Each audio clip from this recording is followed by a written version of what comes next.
Hello students, last class में हमने study किया था मोल कंसेप्ट के कुछ न्यूमेरिकल्स और हमने साथ में सीखा था calculation of average atomic mass of isotopic mixture. ठीक है, लास्ट क्लास में हमने मोल्स कंसेप्ट की हमने बात कर ली थी। आई होप सो आपको मोल कंसेप्ट समझ में आ गया होगा। ठीक है, आज की क्लास में हम डिस्कस करेंगे calculation of percentage of element in a compound. ठीक है, और उसके बाद हम कंसेप्ट स्टडी करेंगे स्टोशियोमेट्री का, और उसमें हम एक बड़ा अच्छा मेथड हम स्टडी करेंगे स्टोशियोमेट्री में। ठीक है, कैलकुलेशन के लिए। तो देखो, तो सबसे पहले हम स्टार्ट करते हैं बच्चों calculation of percentage of element in a compound. ठीक है, हमें क्या करना है, कोई भी कंपाउंड है हमारे पास, फॉर एग्जाम्पल हमारे पास कंपाउंड है C2H6O। ठीक है, और हमें इसमें परसेंटेज को फाइंड आउट करना है कि इस कंपाउंड में कार्बन की कितनी परसेंटेज है, हाइड्रोजन कितना परसेंट है, और ऑक्सीजन कितने परसेंट और ऑक्सीजन की कितनी परसेंटेज है। तो इसके लिए बच्चे फॉर्मूला क्या होगा हमारे पास। ठीक है, percentage of any element in a compound is equal to mass of element divided by molecular mass of compound into 100। ठीक है, फॉर एग्जाम्पल हम ये कहते हैं कि अगर हम ये कहें कि जैसे हमारे इंग्लिश में सपोज करो हमारे मार्क्स आए 92 आउट ऑफ 100। ठीक है, तो टोटल मार्क्स कितने हैं बच्चों, 100। ठीक है, obtain marks 92 into 100। It means हमने इंग्लिश में कितना स्कोर किया है, 92% स्कोर किया है। ठीक है, तो इसी तरीके से अगर हमें किसी भी एलिमेंट की परसेंटेज को फाइंड आउट करना हो किसी भी कंपाउंड में, तो हम कैसे फाइंड आउट कर सकते हैं, mass of that element divided by molecular mass of compound. ठीक है, या फिर हम इस तरीके से भी कर सकते हैं, सपोज करो हमारे टोटल मार्क्स आए हैं 600 में से 580। ठीक है, फॉर एग्जांपल हम मान लेते हैं कि हमारे पास हमारे टोटल मार्क्स कितने आ गए, 580 मार्क्स आए हैं हमारे आउट ऑफ 600। अब देखो, हम सपोज करते हैं कि हमने जो हमारे पास हम मैथ्स है, ठीक है, मैथ्स के अंदर हमारे मार्क्स आए हैं 95। ठीक है, केमिस्ट्री में आपके मार्क्स आए हैं 95। तो अगर आपको ये चीज़ देखना है कि केमिस्ट्री ने और मैथ्स ने कितने परसेंटेज कंट्रीब्यूट किया, तो हम कैसे कर सकते हैं कि 95 मार्क्स आए हैं, ठीक है, 580 में से। ठीक है, 580 आए हैं ना आपके टोटल, तो ठीक है, और कितने मार्क्स आए, 95 इंटू 100। इट मीन्स जितनी भी जो वैल्यू आएगी, इसका मतलब क्या है कि आपकी टोटल परसेंटेज में इतने परसेंट किसने कंट्रीब्यूट किया है, केमिस्ट्री ने कंट्रीब्यूट किया है। इतने फिर परसेंट किसने किया है, मैथ्स ने किया है। ठीक है, सपोज करो जैसे फिजिक्स में आपके कितने आए हैं, 90 आए हैं फॉर एग्जाम्पल। ठीक है, तो आप क्या करोगे, 90 अपॉन में 580 इंटू में 100। ठीक है, या फिर आप ये कह दो कि किसी सब्जेक्ट में आपके 98 मार्क्स आए हैं, तो 98 बाय में 580 इंटू 100। मतलब आपके टोटल परसेंटेज में केमिस्ट्री ने कितना कंट्रीब्यूट किया, मैथ्स ने कितना कंट्रीब्यूट किया, ठीक है, इंग्लिश ने कितना कंट्रीब्यूट किया, फिजिक्स ने कितना कंट्रीब्यूट किया, हम कैसे फाइंड आउट कर सकते हैं, लाइक दिस। ठीक है, तो इसी तरीके से बच्चे हमने क्या फाइंड आउट किया, मास of any element in a compound. ठीक है, अब देखो यहाँ पे बच्चों कितनी कार्बन है, 2 कार्बन प्रेजेंट है। ठीक है, तो यहाँ पे क्या हो जाएगा, मास of element 2 into 12, it means 24 ग्राम। ठीक है, और मास ऑफ कंपाउंड कितना बच्चों, इसका टोटल मास फाइंड आउट करो, 12 इंटू 2 24 प्लस 6 30, 30 प्लस 16 46। ठीक है, 46 इंटू 100। तो इसी तरीके से हम परसेंटेज ऑफ हाइड्रोजन कैलकुलेट कर सकते हैं और परसेंटेज ऑफ ऑक्सीजन को भी कैलकुलेट कर सकते हैं। ठीक है, उसके बाद बच्चे हम एक क्वेश्चन करते हैं, बड़ा अच्छा क्वेश्चन है ये। ठीक है, ध्यान से करना, कॉम्पिटिशन्स में पूछा जाता है एज यूजुअल। कहता है the percentage of sulphur in insulin is 3.2%। ठीक है, परसेंटेज गिवन है, calculate the minimum molar mass. देखो बच्चों, यहाँ पे हमें मोलर मास को फाइंड आउट करना है प्रेजेंट इन इंसुलिन, और जो यहाँ पे मिनिमम वर्ड है दैट इज वेरी इंपॉर्टेंट। ठीक है, अब देखो बच्चे हमें बताना है कि मोलर मास मिनिमम। ठीक है, अब देखो हमारे पास मिनिमम मास ऑफ सल्फर कितना प्रेजेंट हो सकता है, एक सल्फर तो प्रेजेंट होगी ही ना। ठीक है, एक से कम क्या सल्फर प्रेजेंट होगी किसी कंपाउंड में, तो अगर एक सल्फर प्रेजेंट होगी it means mass of sulphur कितना है हमारे पास, 32 ग्राम, 1 इंटू 32। ठीक है, यहाँ पे परसेंटेज कितनी गिवन है बच्चों, 3.2 ग्राम। ठीक है, और हमें मोलर मास को बच्चों यहाँ पे फाइंड आउट करना है। ठीक है, इंटू 100। तो इसी तरीके से आप जब हम इसे सॉल्व करेंगे तो हमारे पास कितना जाएगा बच्चे, 1000 ग्राम। ठीक है। तो इसी तरीके से हमें करना है कि अगर हमें परसेंटेज गिवन है तो हम क्या फाइंड आउट कर सकते हैं, हम मोलर मास को भी फाइंड आउट कर सकते हैं, मॉलिक्यूलर मास को भी, और मास ऑफ सल्फर, ठीक है, इनमें से कोई भी क्वांटिटी हम कैलकुलेट कर सकते हैं, ठीक है। इसके बाद बच्चों हमारे पास एक टर्म आती है वेपर डेंसिटी, ठीक है। What is the meaning of vapour density? Vapour density होती है बच्चों density of any gas relative to hydrogen gas at same temperature, कि अगर हम रेशियो फाइंड आउट करें, ठीक है, किसी भी गैस की डेंसिटी का to the density of hydrogen gas की, ठीक है, हाइड्रोजन गैस, तो यहाँ पे हमारे पास ये वेपर डेंसिटी होगी। अब देखो बच्चों हमारे पास हम इसको कन्वर्ट करना चाहते हैं, हम इसको वेपर डेंसिटी को रिलेट करना चाहते हैं मॉलिक्यूलर मास से, क्योंकि जब हम एम्पिरिकल फॉर्मूला को फाइंड आउट करेंगे, ठीक है, तो उसमें हमारे पास क्या होगा, हमें वेपर डेंसिटी को मॉलिक्यूलर मास से रिलेट करना होगा। तो इसको देखो कैसे रिलेट करते हैं बच्चे, हम इस तरीके से रिलेट कर सकते हैं इसको। देखो हमारे पास क्या होता है, P V is equal to N R T, P V is equal to N R T for an ideal gas, ये आपने पढ़ा भी होगा, ठीक है, हम भी पहले पढ़ते हैं in case of ideal gas equation, ठीक है, आइडियल गैस इक्वेशन। यहाँ पे बच्चों एन क्या है, नंबर ऑफ मोल्स है। नंबर ऑफ मोल्स को हम कैसे लिख सकते हैं, गिवन मास अपॉन में molar mass, means W represent here given mass, ठीक है, and capital M represent here molar mass, capital M is molar mass of compound, ठीक है, सब्सटेंस। तो बच्चों अब यहाँ पे हम इसको रीअरेंज करेंगे तो क्या आ जाएगा, P M is equal to W by V R T, W by V is nothing but density, mass upon volume that is density. It means density is related to molecular mass directly proportional, ठीक है, directly related है ऐसे, तो therefore we can say that density is directly related to molecular mass, ठीक है। तो हम क्या करें बच्चों, वेपर डेंसिटी यहाँ पे क्या था, डेंसिटी ऑफ एनी गैस, ठीक है, तो हम यहाँ पे क्या लिख दें, molecular mass of gas, divided में डिनोमिनेटर में क्या था, डेंसिटी ऑफ हाइड्रोजन, तो हम क्या लिख सकते हैं, molecular mass of H2 gas, hydrogen gas, according to definition, ठीक है।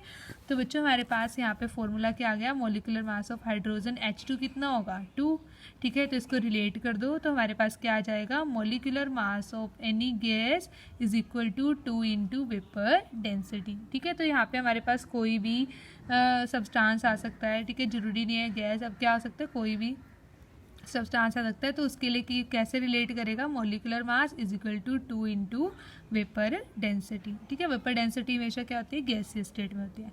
उसके बाद बच्चों हम कुछ क्वेश्चंस करते हैं, ठीक है, इंपॉर्टेंट क्वेश्चन है, ठीक है, कंपटीशन पॉइंट ऑफ व्यू से बड़ा इंपॉर्टेंट क्वेश्चन है ये, तो ध्यान से देखना।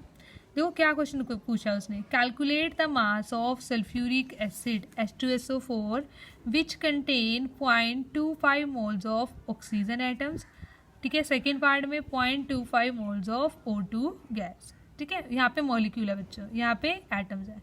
अब हमें mass of sulphuric acid find out करना है, और हमें बच्चों यहाँ पे मोल्स ऑफ H2SO4 गिवन नहीं है, ठीक है, मेन बात क्या है, हमें मोल्स गिवन नहीं है, हमें क्या गिवन है, मोल्स ऑफ ऑक्सीजन एटम, ना कि सल्फ्यूरिक एसिड के मोल्स गिवन नहीं है, ऑक्सीजन एटम्स के मोल गिवन है।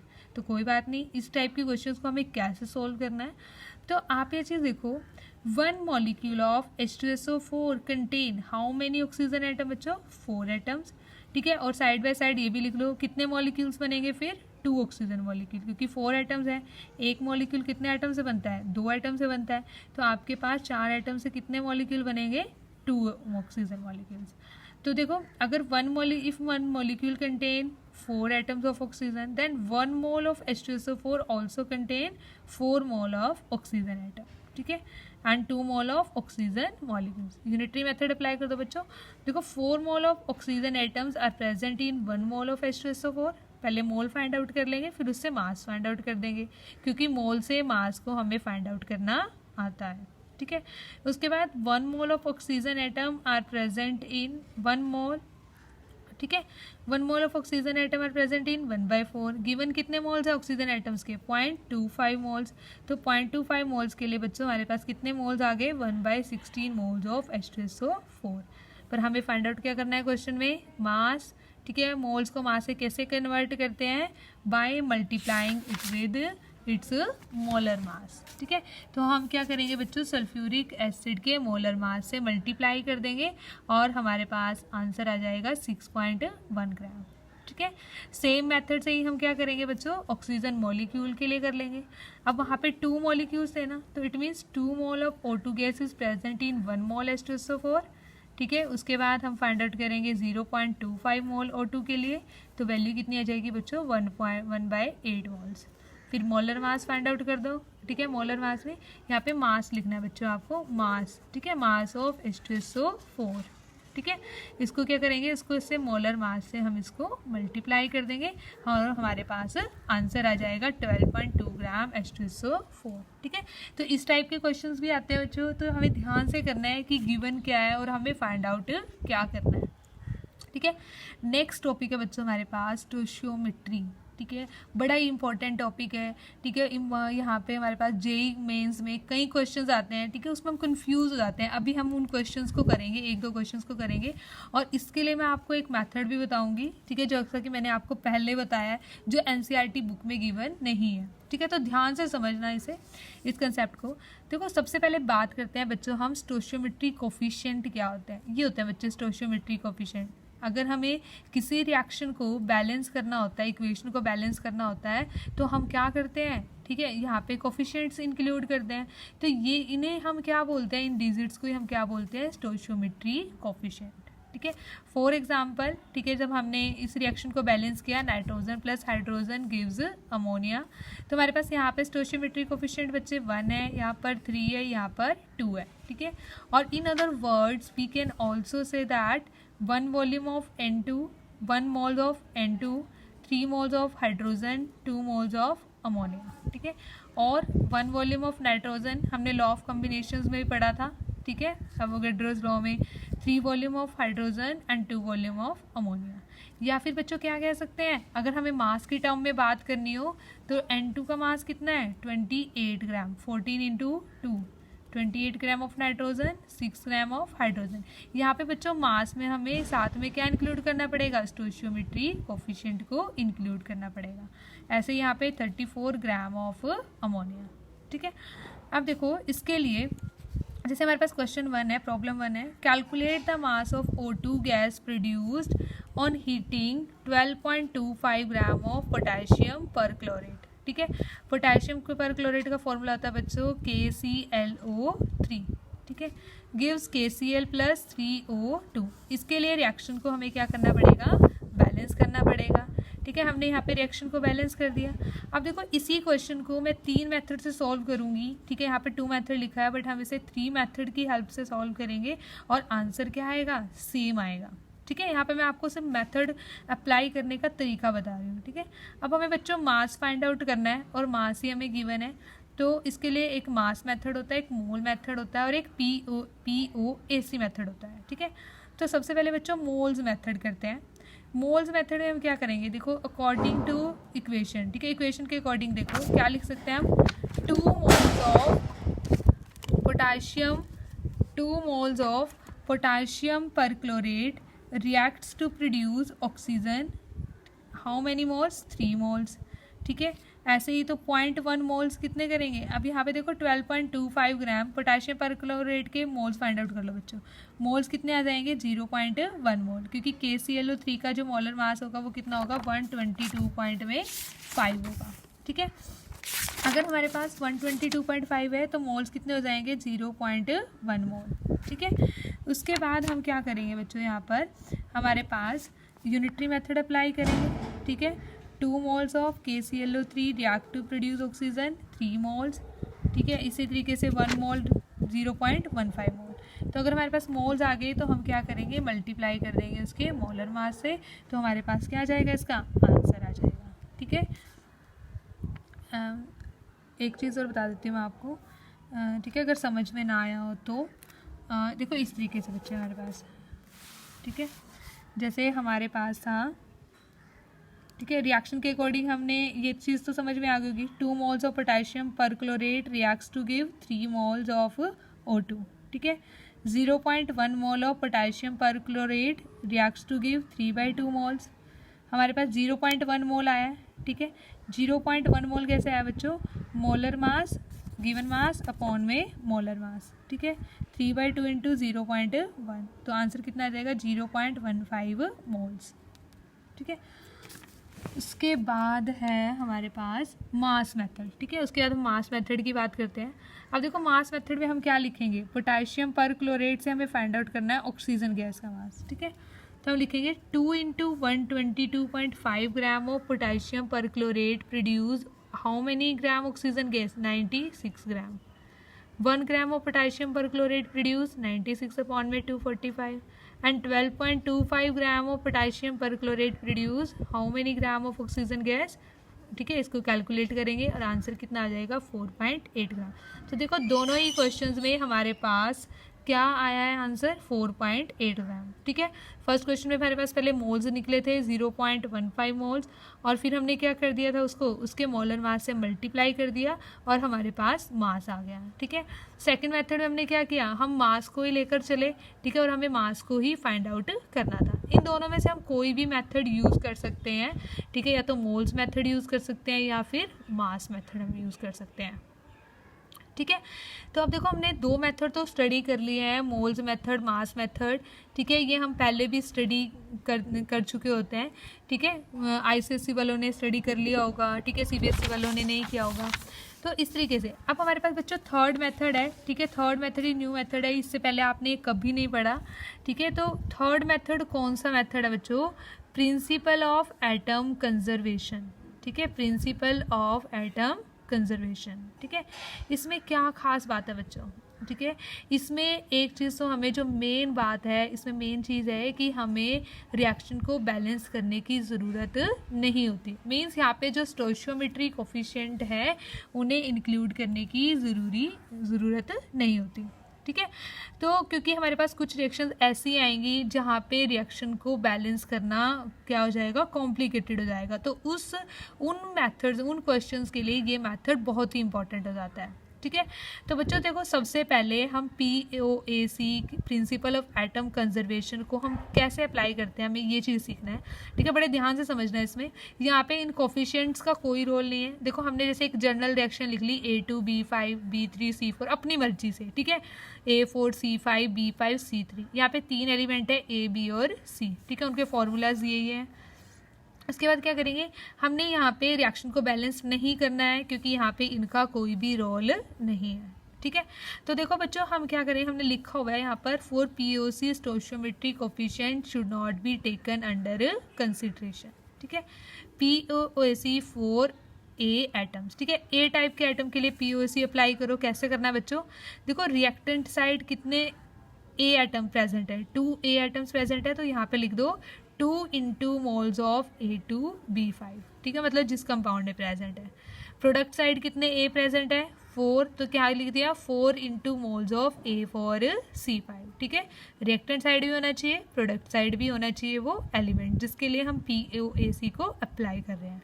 ऐसे ही B के लिए लिखो बच्चों, B के लिए क्या लिखोगे 5 × moles of A2B5, reactant side इसमें भी है, इसमें भी है, तो क्या लिखोगे +3 moles of B3C4 should be equal to, अब प्रोडक्ट वाली टर्म में लिखो बच्चों, कितने B एटम्स हैं 5, तो क्या लिखोगे यहाँ पर 5 × मोल्स ऑफ B5C3। ऐसे ही POC फॉर C एटम्स के लिए, ठीक है। इतनी चीज़ समझ में आई कि हमें कैसे अप्लाई करना है प्रिंसिपल ऑफ एटम कंजर्वेशन को, ठीक है। अब देखो बच्चों हम वही वाला क्वेश्चन करते हैं, ठीक है, वही वाला क्वेश्चन करते हैं। पोटेशियम परक्लोरेट का कितना मास गिवन है 122.25 ग्राम, ठीक है, और हमें फाइंड आउट करना है ऑक्सीजन को। अब देखो बच्चों हमने क्या किया, हमने यहाँ पर इस रिएक्शन को बैलेंस नहीं किया, ठीक है। अब देखो हमें क्या बताना है बच्चों, ऑक्सीजन एटम O2 का अमाउंट बताना है ना, कितना प्रोड्यूस होगा, और ये चीज़ हमें गिवन है।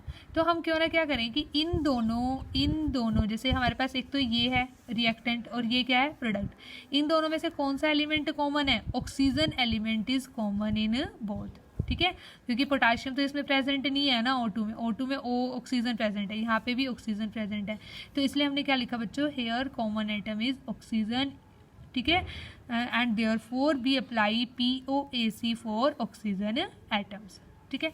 अब यहाँ पे बच्चों देखो कितने ऑक्सीजन प्रेजेंट है 3, तो लिख दो 3 × moles of KClO3 is equal to how many oxygen present toward product side 2 × moles of O2, ठीक है। तो यहाँ पे लिखेंगे बच्चों moles of O2 is equal to 3/2 moles of KClO3, ठीक है, 3/2 इनटू, अब क्या करेंगे हमें मोल्स ऑफ ऑक्सीजन, ठीक है, ये मोल्स ऑफ KClO3 को मोल्स कैसे फाइंड आउट कर सकते हैं, पोटेशियम परक्लोरेट के लिए गिवन मास अपॉन में मोलर मास, ठीक है।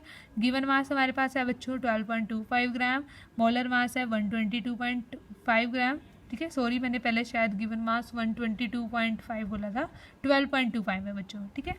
यहाँ पे कितना आ जाएगा इसको सॉल्व करके 4.8 ग्राम, ठीक है।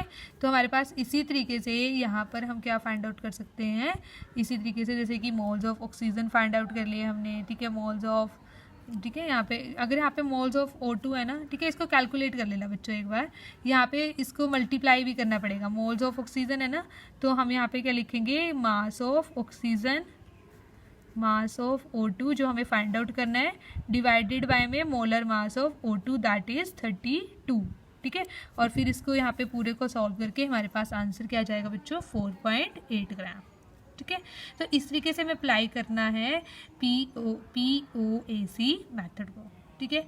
नेक्स्ट क्वेश्चन करते हैं बच्चों, ठीक है। अब यहाँ पे जैसे ये है, calculate the volume of CO2 gas produced at NTP by the complete combustion of 570 gram of octane, ठीक है। अब देखो हमारे पास ऑक्टेन का फॉर्मूला क्या होता है बच्चों, ऑक्टेन का मतलब 8 ऑक्सीजन, ठीक है, CnH2n+2 फॉर्मूला होता है ना एल्केन्स का, CnH2n+2, तो क्या फॉर्मूला बनेगा, C8H18 प्लस O2, क्योंकि कंबस्शन हो रहा है, कंबस्शन हो रहा है तो क्या प्रोड्यूस हो रहा है बच्चों, CO2 और H2O, ठीक है। इस तरीके से अब इसको बैलेंस कर लिया, बैलेंस करने पर हमारे पास क्या आया, 2C8H18 25 O2 8 CO2 9 H2O, ठीक है, जिस तरीके से भी आया। अब देखो अगर हमें अप्लाई करना है मास और मोल मेथड को, तो it means we should have to balance the equation, ठीक है, but if we does not want to balance the reaction then POC should be applied, ठीक है। मैंने यहाँ पे नोट्स में लिखा भी है, ठीक है, स्पेशली ताकि आपको याद रहे, ठीक है। अब देखो यहाँ पे हम POC अप्लाई करते हैं कार्बन के लिए, हमें देखो CO2 बताना है, CO2 का मास बताना है ना, जिसका मास बताना है और जो गिवन है उसको देखो बस उनको। अब देखो ऑक्टेन और यहाँ पे CO2, इसमें से कॉमन एलिमेंट कौन सा बच्चों, कार्बन है कॉमन, अगर कार्बन कॉमन है हमारे पास तो हम POC अप्लाई करेंगे कार्बन एटम्स के लिए, सिंपल। तो फिर यहाँ पे कैसे अप्लाई करेंगे, 8 है कार्बन तो 8 इंटू मोल्स ऑफ, ठीक है, ऑक्टेन C8H18 है बच्चे ये, ठीक है, is equal to 1 into mole of CO2, moles of CO2 find out कर लो कितने आ जाएंगे, अगर 40 मोल्स आ गए तो मोल्स को हम वॉल्यूम में कैसे कन्वर्ट कर सकते हैं, we have to multiply moles by 22.4 litre and we get the answer, ठीक है, 896 लीटर ऑफ CO2, ठीक है। अब देखो बच्चों यहाँ पे क्या है, वैसे ऐसे क्या करो, जहाँ पे हमें मास ही फाइंड आउट करना होता है और हमें मास ही गिवन होता है, उस केस में मास मेथड अप्लाई किया करो, ठीक है, मोल्स मेथड भी मत किया करो। जैसे इस क्वेश्चन में है बच्चों, ठीक है, वो कहता है how many grams of NO2 are produced, NO2 are required to produce 25.2 gram of HNO3, ठीक है, इसका हमें मास क्या है, गिवन है, ठीक है, और NO2 का मास हमें बताना है, ठीक है। तो इसके लिए हमें क्या करो, मास ही गिवन है और मास ही पूछा गया तो मास मेथड को ही अप्लाई करो, ठीक है। इसको खुद से सॉल्व करना, ठीक है, और टाली करना इसके साथ कि आपने सही फाइंड आउट किया या नहीं, ठीक है। उसके बाद बच्चों हम करते हैं नेक्स्ट क्वेश्चन करते हैं। अब नेक्स्ट क्वेश्चन ये भी जानना हमारे लिए इंपॉर्टेंट हो जाता है कि क्या हर एक मेथड में POAC अप्लाई होगा, क्या कोई ऐसा भी क्वेश्चन होगा जिसमें POAC अप्लाई नहीं होगा। तो बच्चों देखो यहाँ पे जैसे ये एक वाला क्वेश्चन है, HCl MnO2 MnCl2 plus HCl, ये रिएक्शन गिवन है, क्या आगे बोला गया है, how much HCl is needed for complete reaction with 69.6 gram of MnO2, कहते हैं कितना अमाउंट HCl का हमें नीडेड होगा, कितना हमें रिक्वायर्ड है किसके साथ रिएक्ट करने के लिए, 69.6 ग्राम ऑफ MnO2 के साथ रिएक्ट करने के लिए। अब बच्चों देखो दोनों ही रिएक्टेंट है, यहाँ पे प्रोडक्ट का तो कोई बात ही नहीं, प्रोडक्ट की तो कोई बात ही नहीं, तो हम यहाँ पे प्रिंसिपल ऑफ एटम कंजर्वेशन को अप्लाई नहीं कर सकते, ठीक है। तो देखो यहाँ पे लिखा हुआ है POC कैलकुलेशन लेंथी भी हो जाएगी और this method is not useful because MnO2 and HCl which are used in this reaction are on both same side, on reactant side पे ये दोनों, ठीक है। तो एक हमारे पास रिएक्टेंट साइड और एक प्रोडक्ट साइड पे होना ज़रूरी है, वहाँ पे जो POC मेथड होता है वो यूजफुल मेथड होता है, ठीक है। तो इसके लिए बच्चों हम क्या करेंगे, how much HCl is needed. तो ठीक है, अगर हमें ग्राम से बताना है तो इसके लिए क्या कौन सा मेथड यूज़ कर लें, मास मेथड यूज़ कर लें। ठीक है, इसको क्या करो फिर बैलेंस करो, बैलेंसिंग करनी पड़ेगी सबसे पहले हमें। ठीक है, तो बच्चों देखो इस रिएक्शन को बैलेंस किया तो हमारे पास इस तरीके से आ गई ये इक्वेशन। ठीक है, बैलेंस करने के बाद फिर वही यूनिटरी मेथड अप्लाई करो कि 86 gram MnO two require how many HCl, 4 × 36.5 gram of HCl। फिर 69.6 ग्राम के लिए फाइंड आउट कर दो बच्चों। ठीक है, यहाँ पे आंसर फाइंड आउट कर लेना। ठीक है, यहाँ पे कैलकुलेशन मैंने नहीं की है। ठीक है, तो ये कैलकुलेट कर लेना, मैंने आपको तरीका बता दिया है। ठीक है, उसके बाद बच्चों अब हम 2 न्यूमेरिकल हम ऐसे करने वाले हैं जिनके लिए सिर्फ और सिर्फ POAC ही अप्लाई हो सकता है। ठीक है, और इस तरीके के क्वेश्चंस में इम्पोर्टेंट हो जाता है POAC मेथड। ठीक है, अब देखो बच्चों हमारे पास क्वेश्चन क्या है, 27.6 gram of potassium carbonate was treated by a series of reagent. कहता है कि इतने ग्राम पोटाशियम कार्बोनेट बहुत सारे रिएजेंट के साथ उसको ट्रीट करवाया गया। ठीक है, बहुत सारे, एक के बाद एक, एक के बाद एक, so as to convert all of its carbon to this compound. ठीक है, ताकि इसकी सारी की सारी कार्बन किस में कन्वर्ट हो जाए, इस कंपाउंड में। देखो ये कॉम्प्लेक्स कंपाउंड है बच्चों। Calculate the weight of product formed, और हमें क्या फाइंड आउट करना है, इस ये जो कंपाउंड है, ये जो प्रोडक्ट बना है, इसके वेट को हमें फाइंड आउट करना है। अब देखो बच्चों हमें नहीं पता इसमें क्या रिएजेंट थे। ठीक है, इन बिटवीन रिएक्शन में क्या हमने रिएजेंट, कौन कौन से रिएजेंट ऐड किए, हमें सिर्फ क्या पता है, हमें रिएक्टेंट पता है और हमें प्रोडक्ट पता है। ठीक है, तो इसमें हम बच्चे मास मेथड और मोल मेथड को अप्लाई नहीं कर सकते, only POAC method is useful है। ठीक है, अब देखो हम क्या करें बच्चों, इन दोनों में से हमें कार्बन की बात हो रही है तो दोनों में कार्बन कॉमन है, तो कार्बन के लिए POAC अप्लाई कर दो। यहाँ पे क्या आ जाएगा, 1 × मोल्स ऑफ K2CO3, क्योंकि इसको बैलेंस करने के लिए हमें क्या है, बैलेंस करने की भी ज़रूरत नहीं होती, क्योंकि यहाँ पे जिंक कहाँ से लेकर आओगे। ठीक है, रिएजेंट हमें पता नहीं है। ठीक है, तो अब देखो यहाँ पे कार्बन के लिए 1 × मोल्स ऑफ K2CO3, यहाँ पे कितने कार्बन है बच्चों, 12 × मोल्स ऑफ दिस कंपाउंड। ठीक है, फिर वही अप्लाई करो बच्चों, मोल्स ऑफ। ठीक है, यहाँ पर इसको रीअरेंज कर दो, 1/12 × मोल्स ऑफ पोटाशियम कार्बोनेट। अब इस पोटाशियम कार्बोनेट का हमें मास गिवन है 27.6 मोल्स ऑफ K2CO3, किसके इक्वल हो जाएगा, गिवन मास अपॉन में मोलर मास। मोलर मास कितना होता है बच्चों K2CO3 का, 138 ग्राम। ठीक है, कैलकुलेट कर लेना, 2 पोटाशियम है, 1 कार्बन है और 3 ऑक्सीजन है। ठीक है, तो आंसर कितना आएगा, 138। तो आंसर हमारे पास कितना आ गया, मोल्स कितने आ गए बच्चों, 160। अब ये तो मोल्स आए हैं ना। ठीक है, हमें मास फाइंड आउट करना है, तो वेट कितना हो जाएगा, हम इस पूरे कॉम्प्लेक्स के मोलर मास से हम इसे क्या कर दें, मल्टीप्लाई कर दें। इसका मोलर मास कितना है बच्चों, 698। ये भी हम कैलकुलेट कर सकते हैं। Potassium, zinc, iron, carbon, nitrogen सभी के मोलर मास हमें पता होते हैं, उनको प्लस कर लो। अदरवाइज ऐसी कंडीशन में हमें इसका मोलर मास गिवन होगा। ठीक है, इस कंपाउंड का मोलर मास गिवन होता है कॉम्प्लेक्स कंपाउंड्स के लिए। तो हमारे पास आंसर कितना आ जाएगा, 11.55 ग्राम। ठीक है, देखो कितना ईजी हो गया हमें POAC मेथड से इसको करना। ठीक है, इसे ध्यान से करना, अगर समझ ना आए ठीक है तो फिर इसे डिस्कस कर लेना।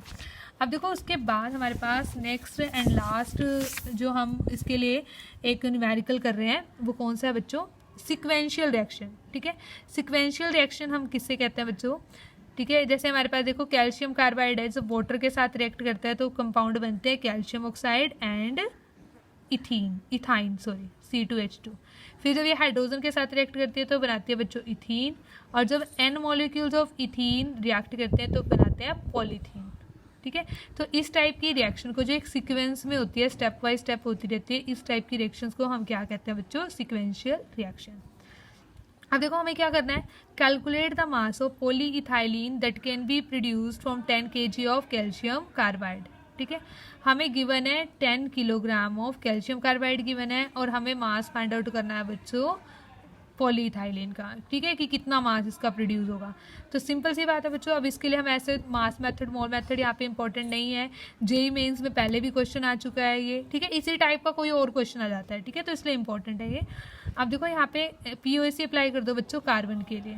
ठीक है, इन दोनों में क्या है, कार्बन कॉमन है, तो हमने POAC कार्बन के लिए अप्लाई किया। देखो कैल्शियम कार्बाइड में कितने कार्बन है, 2। ठीक है, तो 2 × मोल्स ऑफ CaC2। C2H4 में कितने कार्बन है बच्चों, 2N।